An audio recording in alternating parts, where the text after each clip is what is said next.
کسی وجہ سے اپنے اعمال، اپنے گناہ، دوزخ کا خوف، اللہ کی رحمت کی امید، رسول اللہ کی محبت، کسی بھی وجہ سے روئے، یا ان کے علاوہ بھی کوئی وجہ ہو، کوئی دکھ ہو، کوئی تکلیف ہو، تو رونے میں انسان کے آنسو کے قطرے جو بہتے ہیں بعض اوقات ہونٹوں کے ساتھ لگ کے منہ کے اندر بھی چلے جاتے ہیں. چلے جاتے ہیں؟ کیسے ہوتے ہیں؟ کیا ٹیسٹ ہوتا ہے؟ ویری گڈ، نمکین. تو اگر تو قطرہ دو قطرہ معمولی سا اندر چلا گیا، اس سے روزہ تو نہیں ٹوٹے گا،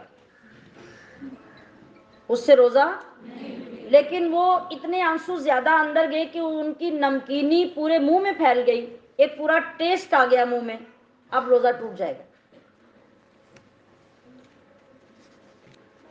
اور ایک بہت اہم مسئلہ روزے کی حالت میں،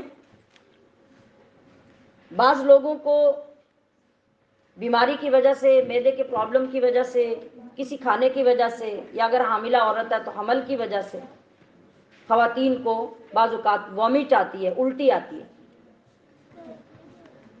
اور بہت سے لوگ اس پہ پریشان ہو جاتے ہیں کہ الٹی آ گئی ہے تو روزہ ٹوٹ گیا ہے.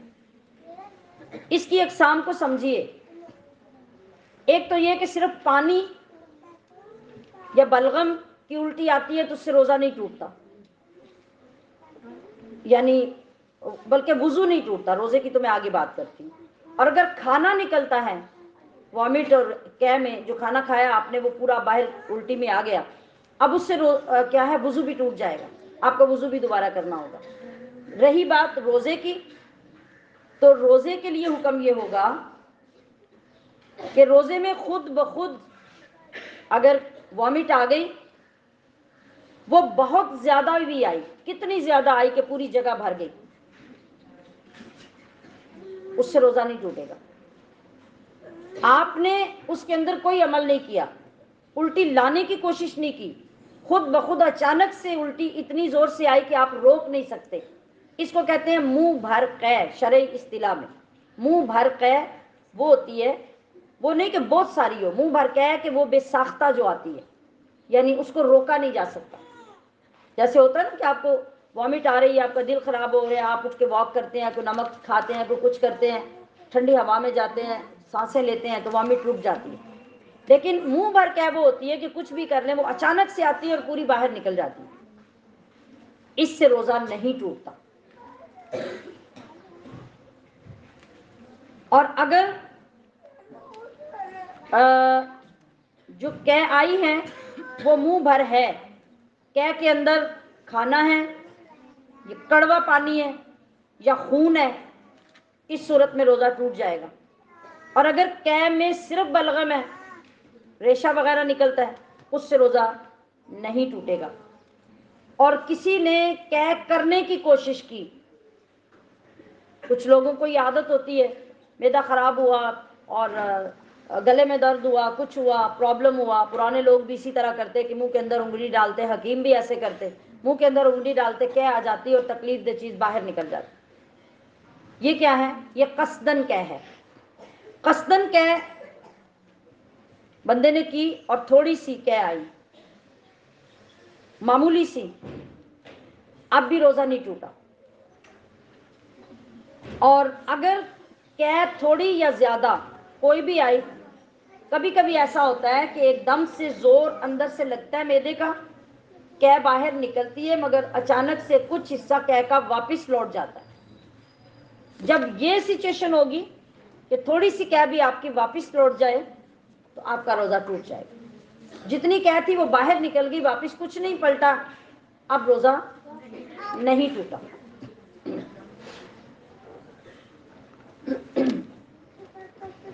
اور ایک مسئلہ جو خواتین کے ساتھ بہت پیش آتا ہے، آپ اسے بھی سن لیجئے. بعض اوقات خواتین پہ، مردوں پہ غسل فرض ہوتا ہے، ایک دم سے آنکھ کھلی، سحری کا وقت جا رہا تھا، غسل کرنے کا وقت نہیں ہے، سحری جا رہی ہے، غسل کرنے کا وقت نہیں ہے،